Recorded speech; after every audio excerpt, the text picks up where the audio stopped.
E aí galera, tudo bem com vocês? Estamos aí com mais um vídeo do projeto Sementes Tecnológicas, falando sobre o fim do mundo, do princípio à esperança. Já falamos sobre a criação, já falamos sobre Adão, já falamos sobre também Noé, sobre Abraão, toda uma genealogia, Davi, até chegar em Jesus. E hoje estaremos falando sobre esse ponto, Jesus Cristo. Então, como foi o seu nascimento? Ora, o nascimento de Jesus Cristo foi assim: estando Maria, sua mãe, desposada com José, sem que tivessem antes coabitado, achou-se grávida pelo Espírito Santo. Então Jesus, o Filho de Deus, nasceu da Virgem Maria, Filho de Deus, nascendo aqui nessa terra. E quando jovem, crescia o menino e se fortalecia, enchendo-se de sabedoria, e a graça de Deus estava com ele. Inclusive, e aconteceu que, passados 3 dias, o acharam no templo assentado no meio dos doutores. Então Jesus, quando jovem, ele gostava o quê? De ouvindo-os e interrogando-os, e todos os que ouviam admiravam a sua inteligência e resposta. Então, desde esse princípio, ele teve que entender. Maria, que ensinou Jesus a ler a Bíblia, ela que teve que passar para ele como ter todos esses princípios bíblicos e entendê-los também. Jesus Cristo também, outro fator, um dos mais importantes, é como o Salvador. Viu João a Jesus que vinha para ele e disse: eis o Cordeiro de Deus que tira o pecado do mundo. Lá naquele primeiro vídeo sobre quando entrou um pecado no mundo, eu esqueci de falar também, mas dá para integrar com esse vídeo, mas foi sobre quando Eva errou e Deus falou para eles que certamente eles morreriam. Só que Deus, como é amor e misericórdia, ele deu o quê? Ele deu o Cordeiro que simbolizou a transferência do pecado de Adão e Eva, esse erro que eles tiveram, para o Cordeiro. E Jesus foi esse Cordeiro, porque Deus amou o mundo de tal maneira que deu o seu Filho unigênito, para que todo que nele crê não pereça, mas tenha a vida eterna. Então, Deus deu o seu Filho para que ele seja esse Cordeiro, ele seja esse... através dele que a gente pode pagar os nossos pecados e receber a graça da salvação. Jesus também foi o quê? Um líder, um mestre, um médico. Vendo, pois, aqueles homens o milagre que Jesus tinha feito, diziam: este é verdadeiramente o profeta que devia vir ao mundo.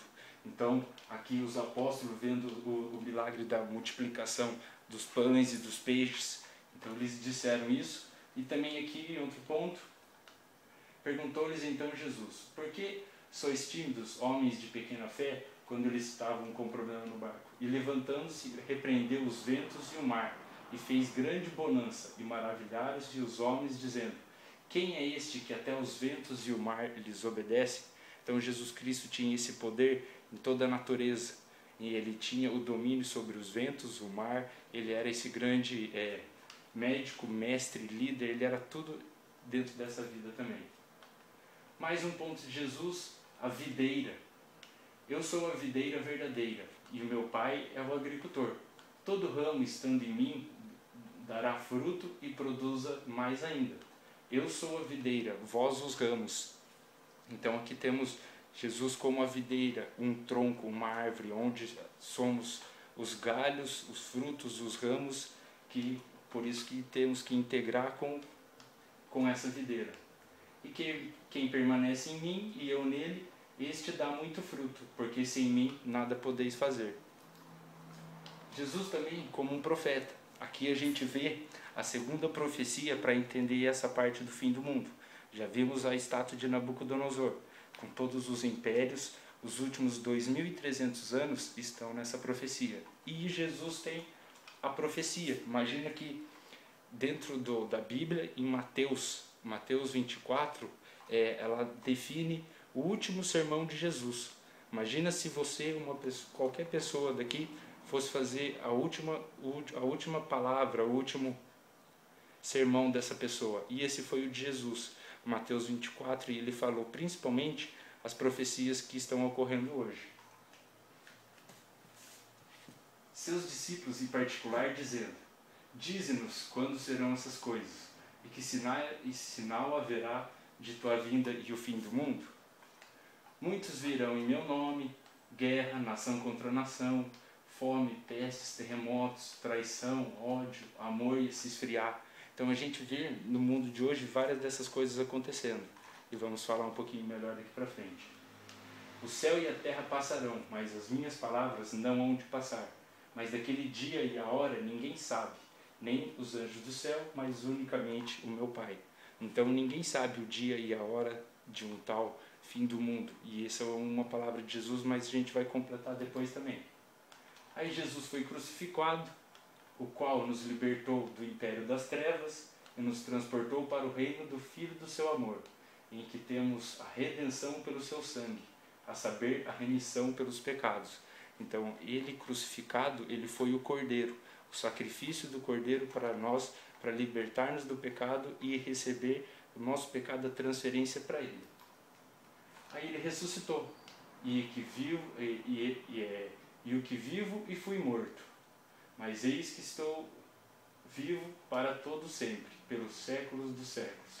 Então ele dizendo que está vivo pelos séculos dos séculos. E na casa de meu Pai há muitas moradas.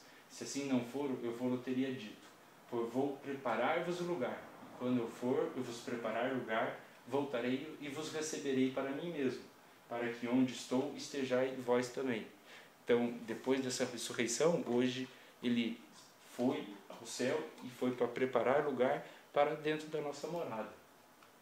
Hoje é o que? Ele trabalha, ou ele é o nosso intercessor. Ora, a suma do que temos dito é que temos um sumo sacerdote tal, que está sentado nos céus à destra do trono da majestade.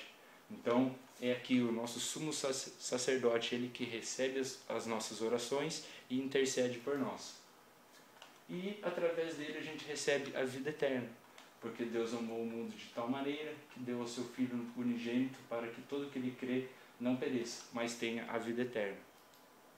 E aqui a gente vê algo a mais assim sobre o significado de Jesus em cada livro da Bíblia. Então em Gênesis, Êxodo, Levítico, Número, Salmos, Provérbios. Em Salmo, ele é o meu pastor e nada me faltará. Em Provérbios, ele é a nossa sabedoria. Em Gênesis, é o cordeiro no altar de Abraão. E aqui a gente vê outras partes de Isaías, em Oséias, Malaquias, Daniel.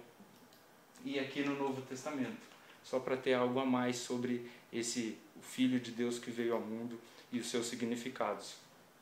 Então vimos aqui mais um vídeo falando sobre o nosso Salvador, o nosso Criador, o amor, tudo relacionado a Jesus, e ainda faltou muitos pontos, mas já deu para a gente ter noção da importância do Filho de Deus nesse mundo.